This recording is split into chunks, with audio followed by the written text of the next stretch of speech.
सड़कों पर चलती गाड़ियां, चमचमाते शहर, सब कुछ अचानक ठहर गया था जब अरब कंट्रीज ने अक्टूबर 1973 में अरब इजरायली वॉर के कारण क्रूड ऑयल के एक्सपोर्ट पर बैन लगा दिया था। आधी दुनिया थम सी गई थी। क्रूड ऑयल की कीमतों में अचानक कई गुना उछाल आ गई थी। पेट्रोलियम, डीजल और गैस के दाम आसमान छूने लगे थे। लोगों की जिंदगियां थम गई थी। अमेरिका जैसे पावरफुल कंट्रीज की इकोनॉमी बर्बाद होने की कगार पर पहुंच गई थी। फैक्ट्रीज बंद हो रही थी और बड़ी बड़ी ऑयल कंपनीज तबाह होने की कगार पर थी। इस इंसिडेंट ने दुनिया को एक्चुअल पावर ऑफ ऑयल के बारे में बता दिया था और यहीं से लोगों ने समझना शुरू कर दिया था। जिस क्रूड ऑयल को ब्लैक गोल्ड कहा जाता है, हकीकत में उसका इंपॉर्टेंस रियल गोल्ड से कम नहीं है। लेकिन क्या आपने कभी सोचा है आखिरकार क्रूड ऑयल सबसे पहले कहां और कैसे खोजा गया? कैसे लोगों की जिंदगी चलती थी जब सैकड़ों साल पहले ऑयल नहीं था? और कौन है जो ऑयल की कीमतों को कंट्रोल करता है? ऑयल की हिस्ट्री बहुत पुरानी है। लाखों वर्षों में ऑर्गेनिक मैटर के हाइड्रोकार्बन्स में ट्रांसफॉर्म होने के कारण क्रूड ऑयल बनता है। आमतौर पर डिपॉजिट के रूप में दबा हुआ क्रूड ऑयल कभी कभी अर्थ की सरफेस पर दिखाई देता है। यही कारण है कि एंशिएंट टाइम्स से ही ह्यूमन सिविलाइजेशन को ऑयल का नॉलेज था। हजारों साल पहले इजिप्ट के एंशिएंट सिविलाइजेशन के लोग क्रूड ऑयल का यूज मेडिसिन के तौर पर करते थे, क्योंकि उनका मानना था ऑयल को किसी चोट पर लगाने से घाव जल्दी ठीक हो जाते थे।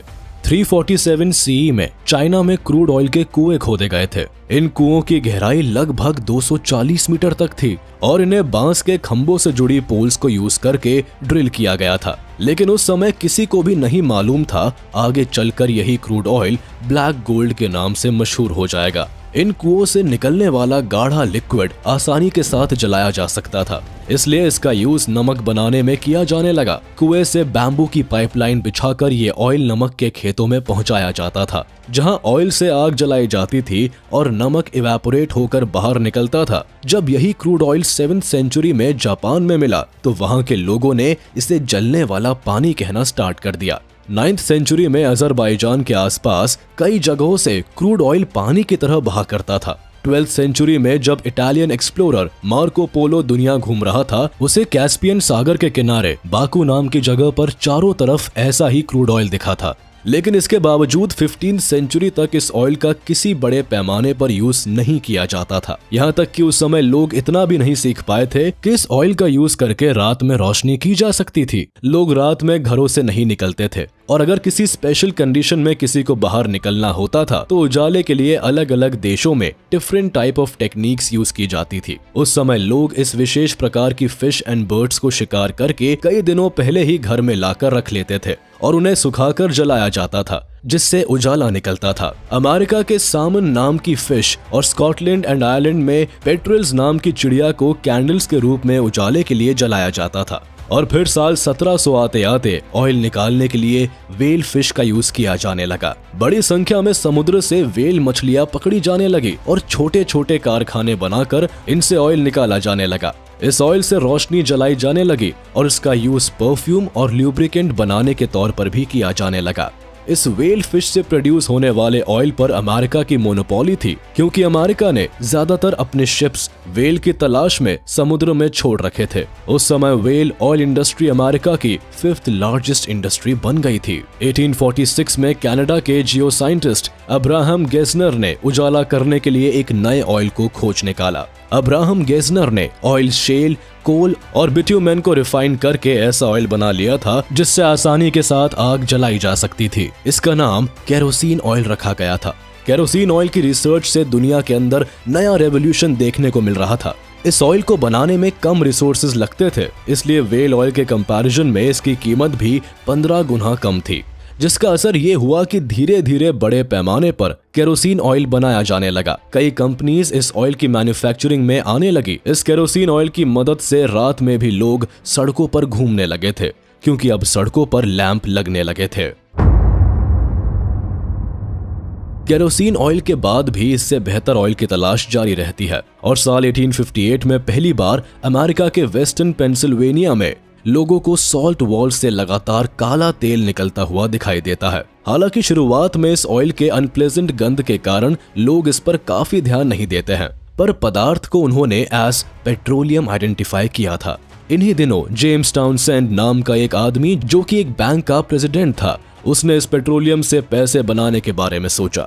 इसके लिए उन्होंने येल यूनिवर्सिटी के जूनियर प्रोफेसर बेंजामिन सेलीमैन, जो कि एक केमिस्ट्री एक्सपर्ट थे, उनसे सॉल्ट वेल से निकलने वाले पेट्रोलियम की जांच और एनालिसिस करने को कहा। इस जांच के बाद काफी फेवरेबल रिपोर्ट सामने आए, जिसमें कहा गया कि अगर इस पेट्रोलियम सब्सटेंस को डिस्टिल कर लिया जाए तो इससे वैल्यूएबल प्रोडक्ट्स बनाए जा सकते हैं।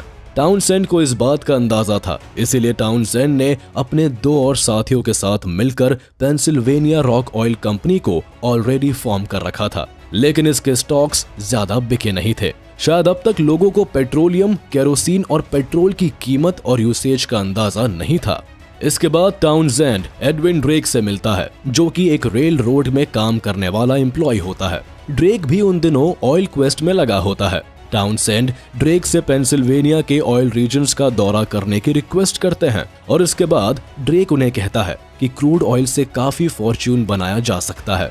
इस न्यूज से एनकरेज होकर टाउनसेंड अपने पेंसिल्वेनिया रॉक ऑयल कंपनी के सारे स्टॉक्स ड्रेक को बेच देते हैं और ड्रेक को पेट्रोलियम वेल्स खोदने का काम देकर उसे एनुअली $1000 देने का वादा करते हैं।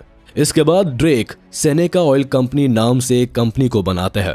इस कंपनी का लार्जेस्ट शेयर होल्डर भी ड्रेक ही होता है। मई 1858 में ड्रेक पेंसिल्वेनिया के टिटर्सविल में चला आता है और यहाँ ड्रिलिंग करने का प्लान बनाता है। हालांकि ये काम आसान नहीं होता। जल्दी ही लोग ड्रेक को क्रेजी ड्रेक के नाम से पुकारने लगते हैं। ड्रेक इन बातों से दूर एक एक्सपर्ट ड्रिलर की तलाश में रहता है और यही उसकी मुलाकात एक ब्लैकस्मिथ से होती है, जिसका नाम विलियम स्मिथ होता है। उन दिनों विलियम पर डे $2.5 पेमेंट पर ड्रेक के लिए काम शुरू करता है। उसके साथ ही उसका एक 15 साल का बेटा भी इस जद्दोजहद में जुड़ जाता है। खुदाई के दौरान स्मिथ जब क्रीक में ड्रिलिंग कर रहे होते हैं, तब बार बार वाटर स्ट्रीम्स उस जगह पर आ जाती है, जिससे कि खुदाई में परेशानी बढ़ने लगती है। इस प्रॉब्लम को सॉल्व करने के लिए उन्होंने पहले तो इस पानी को पंप आउट करने की कोशिश की, लेकिन फिर लगा ये करना काफी मुश्किल है। इसके बाद स्मिथ और ड्रेक ने मिलकर कास्ट आयरन पाइप की मदद से सीधे बेडरॉक के अंदर ड्रिलिंग शुरू कर दी, जिससे कि पानी की स्ट्रीम ऊपर ही रह गई। इसके बाद इन्होंने स्टीम इंजन की सहायता से ड्रिलिंग की, लेकिन तभी भी कुछ ज्यादा सक्सेस हाथ नहीं लगी। आखिरकार सैटरडे 27 अगस्त 1859 को वो दिन आ ही गया जब स्मिथ ने 69 फीट की गहराई तक खुदाई करके क्रूड ऑयल को हासिल कर लिया। मंडे को जब ड्रेक इस वेल साइट पर पहुंचा, तब उसने देखा कि स्मिथ और उसके टीम ने कई सारे जार्स, बैरल्स और टब्स को क्रूड ऑयल से भर रखा है। कई बार फेल होने के बाद आखिरकार टिटर्सविल से 11 किलोमीटर दूर एक रूरल एरिया में पहली बार क्रूड ऑयल निकला। देखते ही देखते ये बात पूरे एरिया में फैल गई। टाइटसविल के एरिया में जगह जगह ड्रिलिंग होने लगी और भारी मात्रा में ऑयल निकाला जाने लगा। कुछ ही दिनों में ये पूरा शहर ऑयल सिटी के नाम से जाना जाने लगा। शुरुआत में यहाँ 4500 बैरल ऑयल प्रोड्यूस किया जाता था, लेकिन 4 साल के अंदर ही 1862 तक यहाँ 30 लाख बैरल ऑयल निकाला जाने लगा। पेंसिल्वेनिया में ऑयल प्रोडक्शन शुरू होने के साथ ही पूरे अमेरिका में ऑयल रेवोल्यूशन आ गया। अकेले पेंसिल्वेनिया में जगह जगह ऑयल वेल्स खोदे जाने लगे। धीरे धीरे कैलिफोर्निया, ओक्लाहोमा और टेक्सास में भी कच्चे तेल के कुएं खोदे जाने लगे। इन तीनों स्टेट से ही अमेरिका में लगभग 26 मिलियन बैरल्स कच्चा तेल निकाला जाने लगा। 1900 आते आते ये प्रोडक्शन एनुअली लगभग 64 मिलियन बैरल्स हो गया था। इसके साथ ही यहाँ more than 200 oil by products जैसे कि स्टोव फ्यूल, ल्यूब्रिकेंट्स और केरोसिन की भी प्रोडक्शन और मार्केटिंग शुरू हो गई। देखते ही देखते अमेरिका दुनिया का इकलौता सबसे बड़ा ऑयल प्रोड्यूसर बन गया। अमेरिका के अंदर तेजी के साथ ऑयल का बढ़ता बिजनेस देखकर दुनिया भर के सभी देशों में ऑयल की खोज शुरू हो गई थी। हर कंट्री चाहती थी कि काश उसके यहाँ भी ऑयल निकल आए। कुछ देशों में सरकारें ऑयल की रिसर्च में पैसे खर्च कर रही थी, तो कुछ जगहों पर यूरोप की कंपनीज ऑयल की तलाश में लगी हुई थी। 20th सेंचुरी की शुरुआत होते ही ऑयल की ये तलाश मिडिल ईस्ट के अंदर पहुंच चुकी थी। ब्रिटेन के जियोलॉजिस्ट जॉर्ज बर्नार्ड रेनॉल्ड्स ने लगातार 10 सालों तक पर्शिया के अलग अलग हिस्सों में जाकर ऑयल की पॉसिबिलिटीज तलाश की थी और आखिरकार 1908 में पर्शिया यानी आज के ईरान के अंदर भी क्रूड ऑयल मिल गया था। क्रूड ऑयल मिलने के कारण इस पूरे एरिया में एंग्लो पर्शियन ऑयल कंपनी, जो कि एक ब्रिटिश कंपनी थी, उसका मोनोपोली हो गया। ये कंपनी ऑयल को रिफाइन करके दुनिया के और देशों में सप्लाई करती थी। आगे चलकर इस कंपनी के ज्यादातर शेयर्स ब्रिटिश गवर्नमेंट ने खरीद लिए थे, इसलिए ईरान से निकलने वाले क्रूड ऑयल का सारा प्रॉफिट ब्रिटिश गवर्नमेंट को जाने लगा।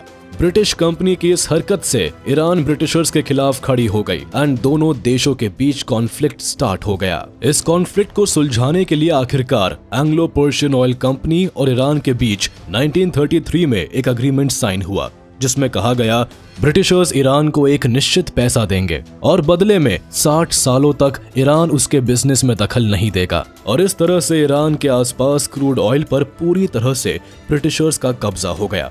लेकिन ब्रिटिशर्स की ये मनमानी ज्यादा दिनों तक नहीं चली। जल्द ही ईरान को लगने लगा उनके देश के नेचुरल रिसोर्सेज का यूज करके ब्रिटिशर्स सारा फायदा लूट रहे हैं। तो 1951 में ईरान ने ऑयल की सभी इंडस्ट्रीज का नेशनलाइजेशन कर दिया और एंग्लो पर्शियन ऑयल कंपनी के सारे रिसोर्सेज को अपने हाथ में ले लिया। ईरान में क्रूड ऑयल मिलने से मिडिल ईस्ट के और भी एरियाज में ऑयल वेल्स की तलाश होने लगी थी और इसी तलाश में 1938 में एक American company Arabian American oil company, जिसे इन शॉर्ट अरामको कहा जाता है, सऊदी अरेबिया पहुंच गई। सऊदी अरेबिया जहां चारों तरफ डेजर्ट ही डेजर्ट दिखाई देता था, उस समय इस देश को दुनिया के सबसे गरीब देशों में से एक माना जाता था। सूखे डेजर्ट पर फसल के नाम पर केवल खजूर पैदा होते थे। ज्यादातर लोगों को मजदूरी करने के लिए दूसरे देशों में माइग्रेशन करना पड़ता था। देश के अंदर थोड़ी बहुत इनकम मक्का मदीना में आने वाले इस्लामिक टूरिस्ट से हो जाती थी, लेकिन इससे एक अच्छी जिंदगी गुजारी जा सके इतना वेल्थ इनके पास नहीं था। फर्स्ट वर्ल्ड वॉर खत्म होने के बाद ही न्यूजीलैंड के mining engineer major Frank Holmes ने सऊदी अरेबिया में ऑयल पाए जाने की पॉसिबिलिटीज बताई थी। कई साल अलग अलग जगह पर ऑयल ढूंढा गया, लेकिन सक्सेस हाथ नहीं लगी थी। लेकिन 1938 में एक अमेरिकन कंपनी अरामको ने सऊदी अरेबिया के दमन नाम की एक जगह पर पहली बार ऑयल खोज निकाला था। हैरानी की बात तो ये थी कि जहां भी कंपनी ड्रिलिंग शुरू करती, पूरे इलाके में ऑयल ही ऑयल निकलता गया। पूरे इलाके में कुओं की ड्रिलिंग शुरू हो गई। ऑयल को एक जगह से दूसरी जगह रिफाइनरी के लिए ले जाने के लिए ट्रांसपोर्ट लाइंस बिछाई गई। 1944 में इन पूरे एरियाज में ऑयल निकालने की जिम्मेदारी अरामको को दे दी गई और फिर इससे सऊदी अरेबिया का पूरा नजारा ही बदल गया। भूख और गरीबी से कंगाल सऊदी अरेबिया देखते ही देखते अमीर बन गया। सऊदी अरेबिया की जल्द ही ऐसी तरक्की हुई कि ये देश दुनिया के अमीर देशों की सूची में पहुंच गया। महंगी महंगी गाड़ियां यहाँ रहने वाले लोगों का शौक बनती गई। एक रिपोर्ट के अनुसार 2016 तक सऊदी अरेबिया में 90 बिलियन बैरल ऑयल निकाला गया और ऐसा गैस भी लगाया गया कि अभी भी सऊदी अरेबिया में 2014 के रिपोर्ट्स के अनुसार प्रूव्ड रिजर्व में 267 बिलियन बैरल्स क्रूड ऑयल मौजूद है। इसी तरह से 19th सेंचुरी के आखिरी तक रशिया जैसे कई देशों ने भी क्रूड ऑयल खोज निकाला था। दुनिया के जिन देशों में क्रूड ऑयल की खोज हुई, वहां ऑयल उन कंट्रीज की इकोनॉमी का एक बेस बनता गया। हर कंट्री चाहती थी कि वह ज्यादा से ज्यादा ऑयल निकाले और दुनिया भर में एक्सपोर्ट करे, जिससे कि उसकी जीडीपी बढ़ती चली जाए। एक समय ऑयल की सप्लाई ज्यादा थी और उसकी डिमांड कम, इसलिए ज्यादा एक्सपोर्ट करने के चक्कर में एक देश दूसरे देश के कंपैरिजन में कम डॉलर में भी क्रूड ऑयल एक्सपोर्ट करने को तैयार थे। अब इस ज्यादा एक्सपोर्ट के चलते उन देशों में कंपटीशन बढ़ने लगा जहां ऑयल काफी मात्रा में मौजूद था। इस बढ़ते कंपटीशन के कारण इन सभी ऑयल एक्सपोर्टिंग कंट्री को लॉस होने लगा। तो सितंबर 1960 के बगदाद कॉन्फ्रेंस में 5 कंट्रीज ने मिलकर एक ग्रुप बनाया, जिसका नाम ओपेक यानी Organization of the Petroleum Exporting Countries रखा गया। शुरुआत में इसमें Venezuela, Saudi Arabia, Kuwait, Iraq और ईरान जैसे ऑयल प्रोड्यूस करने वाले कंट्रीज शामिल थे। बाद में इसमें 8 देश और जुड़े और ओपेक मेंबर्स की संख्या बढ़कर 13 हो गई। ओपेक के मेंबर्स कंट्रीज के अंदर ऑयल कितना प्रोडक्शन करना है और इसे किस प्राइस पर एक्सपोर्ट करना है, यही ऑर्गेनाइजेशन तय करता है। हालांकि रशिया और अमेरिका ने खुद को ओपेक से अलग ही रखा और इन्होंने कहा कि हम अपने ऑयल का प्राइस खुद ही डिसाइड करेंगे। हालांकि बाद में दिसंबर 2016 में ओपेक ने 10 नॉन ओपेक देशों के साथ एक एग्रीमेंट कर लिया था, जिसमें रशिया और कजाकिस्तान जैसे देश शामिल थे और इस तरह से ओपेक को ओपेक प्लस कहा जाने लगा था। जैसे जैसे दुनिया के अंदर ऑयल का प्रोडक्शन बढ़ता जा रहा था, इसके यूज के लिए मशीनरीज और गाड़ियां भी काफी तेजी के साथ बढ़ती जा रही थी। इंडिया के अंदर भी बड़ी बड़ी कार्स इंपोर्ट की जा रही थी। लेकिन लोगों को अंदाजा नहीं था कि ये कहानी एक नया मोड़ लेने वाली है। अक्टूबर 1973 में एनर्जी क्राइसिस आ गया। हालात कुछ ऐसे हो गए थे कि इंडिया की सड़कों पर ब्यूइक्स और इम्पालास जैसी बड़ी बड़ी अमेरिकन गाड़ियां बंद हो गई और उनकी जगह गिनी चुनी फिएट और स्टैंडर्ड हेराल्ड जैसी गाड़ियां दिखने लगी। वर्ल्ड वॉर 2 के बाद दुनिया में 2 बड़े बड़े ऑयल क्राइसिस हुए हैं। पहला ऑयल क्राइसिस 1973 में हुआ जब ओपेक के अरब कंट्रीज ने अमेरिका, जापान और वेस्टर्न यूरोप को ऑयल एक्सपोर्ट करने से मना कर दिया। उन दिनों ये देश दुनिया के टोटल क्रूड ऑयल प्रोडक्शन का आधा हिस्सा कंज्यूम करते थे। हालांकि ये फैसला इन्होंने रातों रात नहीं लिया, बल्कि उन दिनों यौम किपुर वॉर चल रहा था जिसमें सीरिया और इजिप्ट इजराइल के खिलाफ लड़ रहे थे। अरब कंट्रीज हमेशा से ही इजराइल के अगेंस्ट रहे हैं, लेकिन western countries America and Japan इस युद्ध में इजराइल को सपोर्ट कर रहे थे और इसी बात की नाराजगी दिखाते हुए ओपेक ने इन देशों पर ऑयल एक्सपोर्ट एम्बार्गो लगा दिया था। शुरू में बहुत हद तक ये ban Canada, Japan, Netherlands, UK, US तक ही लिमिटेड था क्योंकि यही कंट्रीज खुलकर इजराइल का सपोर्ट कर रहे थे। लेकिन धीरे धीरे इसे एक्सटेंड कर दिया गया। बाद में पोर्चुगल और साउथ अफ्रीका जैसे कंट्रीज को भी इसमें शामिल कर लिया गया और वहां ऑयल सप्लाई रोक दी गई, जिसके कारण अमेरिका जैसे सुपर पावर के अंदर भी रिसेशन आ गया था। हालांकि ये कॉन्फ्लिक्ट 3 हफ्ते के करीब ही चला, लेकिन इस कॉन्फ्लिक्ट का पूरी दुनिया पर जो इम्पैक्ट था वो अनएक्सपेक्टेड था। ग्लोबली इस ऑयल क्राइसिस का इतना गहरा इम्पैक्ट हुआ कि 4 महीने के अंदर अंदर यानी कि मार्च 1974 में जब ये बैन खत्म हुआ तो ऑयल की कीमतें $3 पर बैरल से बढ़कर लगभग 12 पर बैरल तक बढ़ चुकी थी। इसी दौरान 1974 में यूनाइटेड स्टेट्स ने 30 ऐसे डेवलपिंग कंट्रीज की लिस्ट तैयार की थी जो कि इस ऑयल क्राइसिस से सबसे ज्यादा अफेक्टेड थे। अनफॉर्चुनेटली भारत इस लिस्ट में टॉप पर था। सिचुएशन इसके बाद सुधरती कि इसके कुछ साल बाद ही 1979 में एक और बड़ा ऑयल क्राइसिस हुआ, जिसका मेजर रीजन ईरान में हो रहे इरानियन रेवोल्यूशन था। ईरान में सोशल अनरेस्ट बुरी तरह फैल चुका था और इसी वजह से ईरानियन ऑयल इंडस्ट्री बुरी तरह से लॉस में चली गई थी। इस वजह से ईरान में ऑयल प्रोडक्शन काफी धीमा हो गया। ऑयल के कम प्रोडक्शन होने की वजह से सप्लाई चेन में डिमांड काफी बढ़ गई और इसी वजह से ऑयल की कीमतों में बड़े लेवल पर इंक्रीमेंट हो गया। इसके बाद ही हुए ईरान इराक वॉर शुरू हो जाने के कारण स्थिति और खराब हो गई। 1981 में तेल की कीमत $32 प्रति बैरल पर चली गई थी।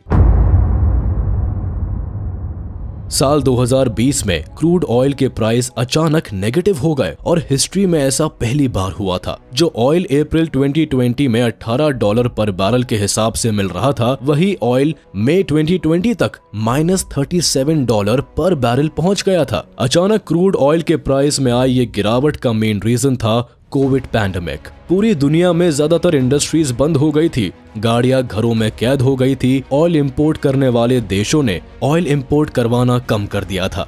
ऑयल की सप्लाई बंद होने से क्रूड ऑयल एक्सपोर्टिंग कंट्रीज के व्यापार ठप होने लगे और उनकी इकोनॉमी दिन पर दिन गिरने लगी। इसलिए ओपेक कंट्री के बीच एक मीटिंग हुई जहां तय किया गया कि ओपेक ऑयल प्रोडक्शन को कम कर देगा, जिससे कि कीमतों में स्टेबिलिटी बनी रहे। इस मीटिंग के बाद ओपेक ने अपने अलायंस यानी ओपेक प्लस कंट्रीज को ऑयल प्रोडक्शन को कम करने को कहा, लेकिन रशिया ने ओपेक की बात नहीं मानी और अपना ऑयल प्रोडक्शन और बढ़ा दिया। मार्केट में जहां सप्लाई पहले से ज्यादा थी, रशिया के अंधाधुन ऑयल प्रोडक्शन से क्रूड ऑयल की कीमतें अचानक गिर गई और ऑयल इंडस्ट्री का मार्केट पूरी तरह से क्रैश हो गया था। इसी के साथ रशिया और ओपेक की अलायंस भी खत्म हो गई। ये बात सच है, अगर दुनिया में ऑयल ना होता तो शायद दुनिया इतनी सुंदर ना होती, ना ही इतनी तेजी के साथ इंडस्ट्री डेवलप हो पाती और ना ही ऐसा इंफ्रास्ट्रक्चर। लेकिन इस ऑयल का डार्क साइड भी है। ऑयल और गैस बेस्ड इंडस्ट्रीज से होने वाला खतरनाक पॉल्यूशन एनवायरनमेंट को खराब कर रहा है। जिन देशों में ऑयल निकलता है वहां पाइपलाइन के लीक होने से ऑयल पानी में मिल जाता है, जिससे पीने वाला पानी पॉल्यूटेड हो रहा है। इससे पानी के अंदर रहने वाली पूरी प्रजातियां खत्म होती जा रही है। ऑयल की खोज में बड़े बड़े जंगल काटे जा रहे हैं, जिससे वाइल्ड एनिमल्स खत्म होते जा रहे हैं और वही ऑयल और गैस की रिफाइनिंग से निकलने वाले स्पिल से सीधे मिट्टी को नुकसान पहुंच रहा है। और यही कारण है आज दुनिया के ज्यादातर देश अपना रुख रिन्यूएबल एनर्जी की तरफ मोड़ रहे हैं। मार्केट में तेजी के साथ इलेक्ट्रिक व्हीकल आ रहे हैं। नॉर्वे जैसे देश जो ऑयल के मामले में सेल्फ सफिशिएंट है, वो भी इलेक्ट्रिक व्हीकल का यूज कर रहे हैं।